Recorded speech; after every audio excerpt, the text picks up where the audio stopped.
J's. Happy Lazy Sunday. So this is probably the end of the barrel nearly for the Harvest IPA. 6.2%, it's done well. And this is the one that had the extra 1.8 kilos of Vienna that I didn't need to. And it's bloody lovely.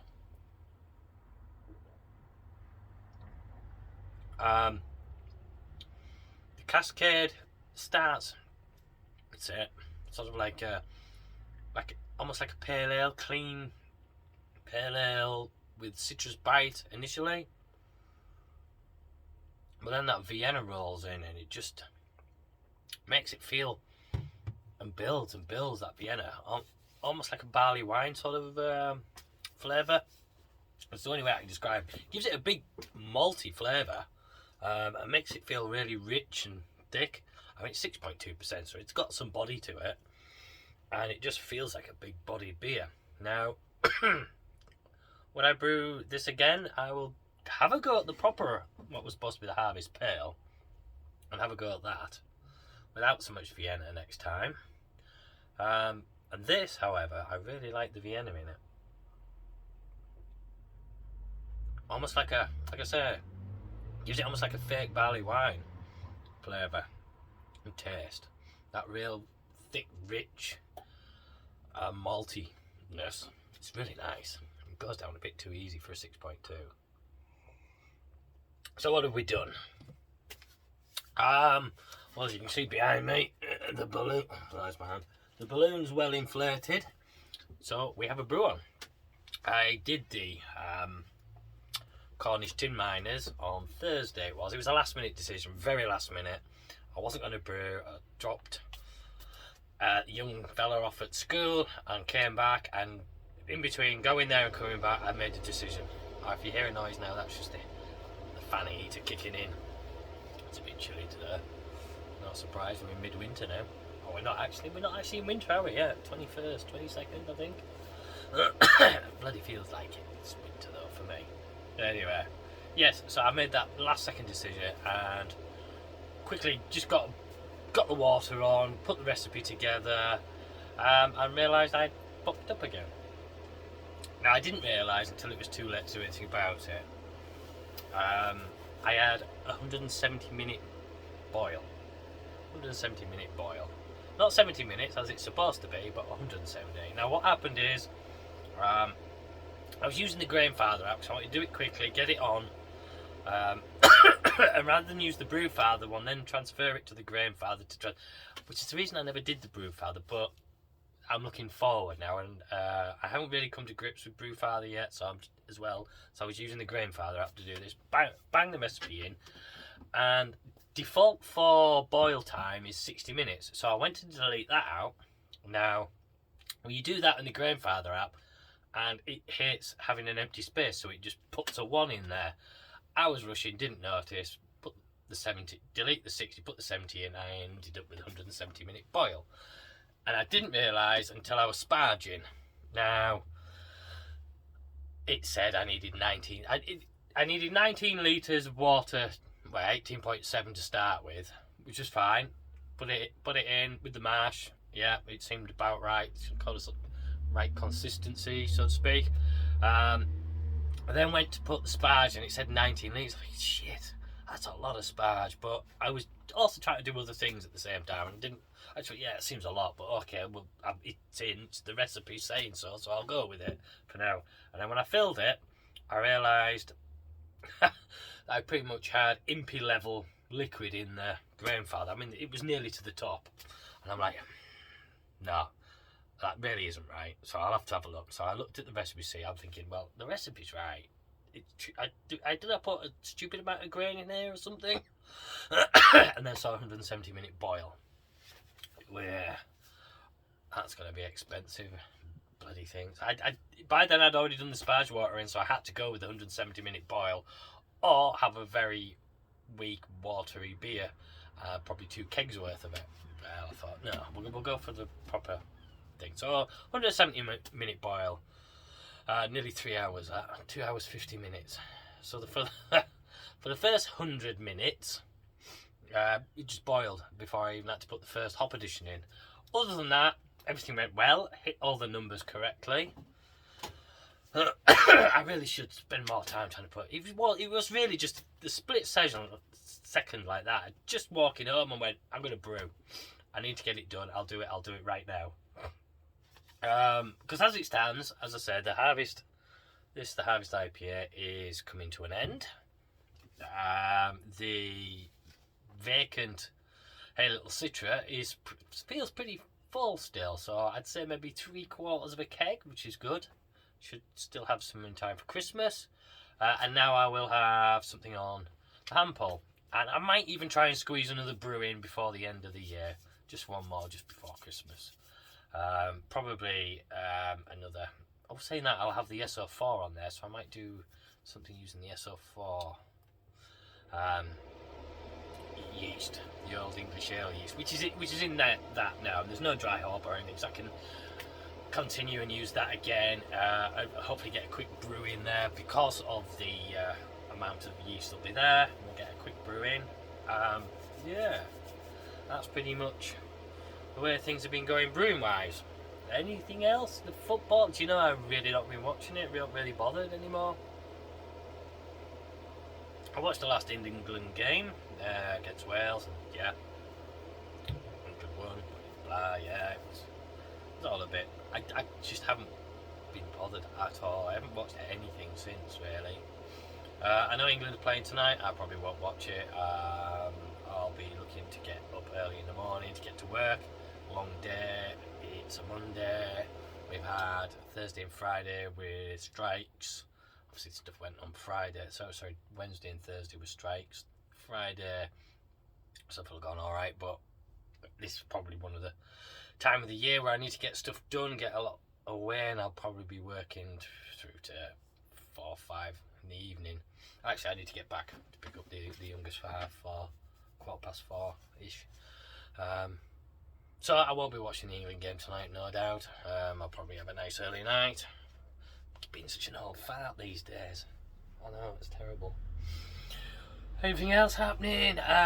Certainly not doing any walk-ins. Very busy with the escape room, surprisingly, at the minute. I didn't think they would be carrying on in winter as much, with fewer tourists about.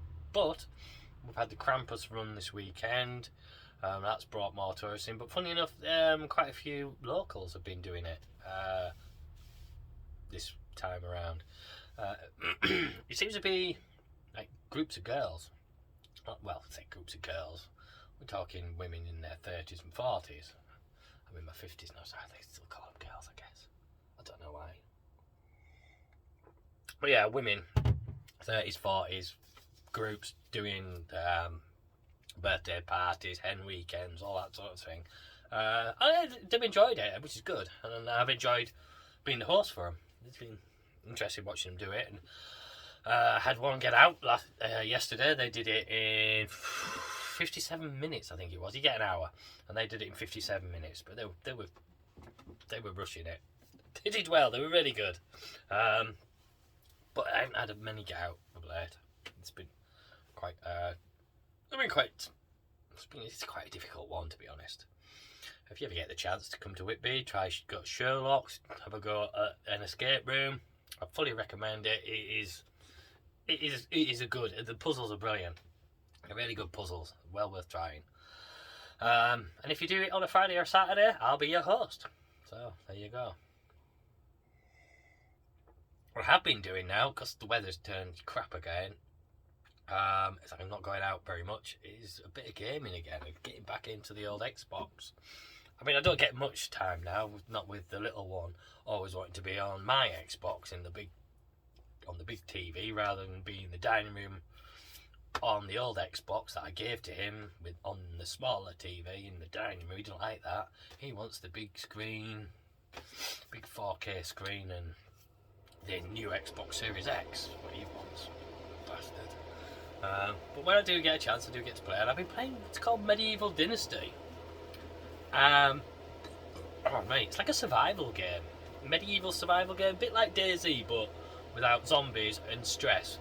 It's for old farts like me, kind of like, build a house and collect sticks and things, make stuff.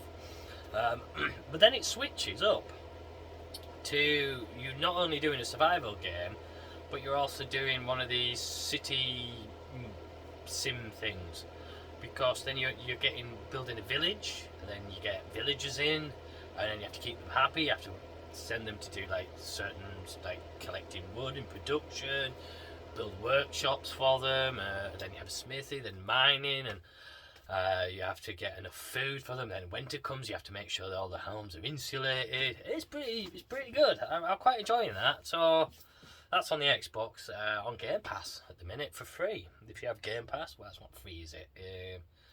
I don't know what the price of Game Pass per month is these days. Because I bought my Xbox Series X using the buy now, pay for 24 months, including 2 years of Game Pass, for I think it's about 30 quid a month.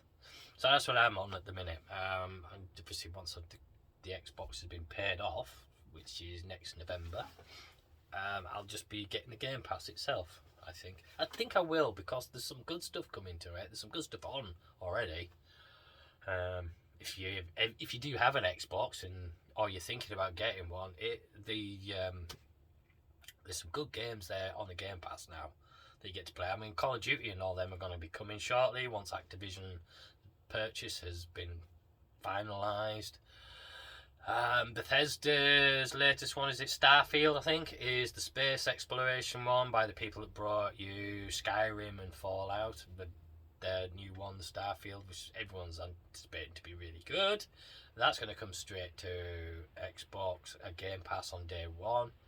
I think they've just done the Lego Star Wars Skywalker saga. That's just come on to a Game Pass. I think that comes on tomorrow, actually. I think it's tomorrow. Yeah, so if you ever do, have a go with the old Game Pass.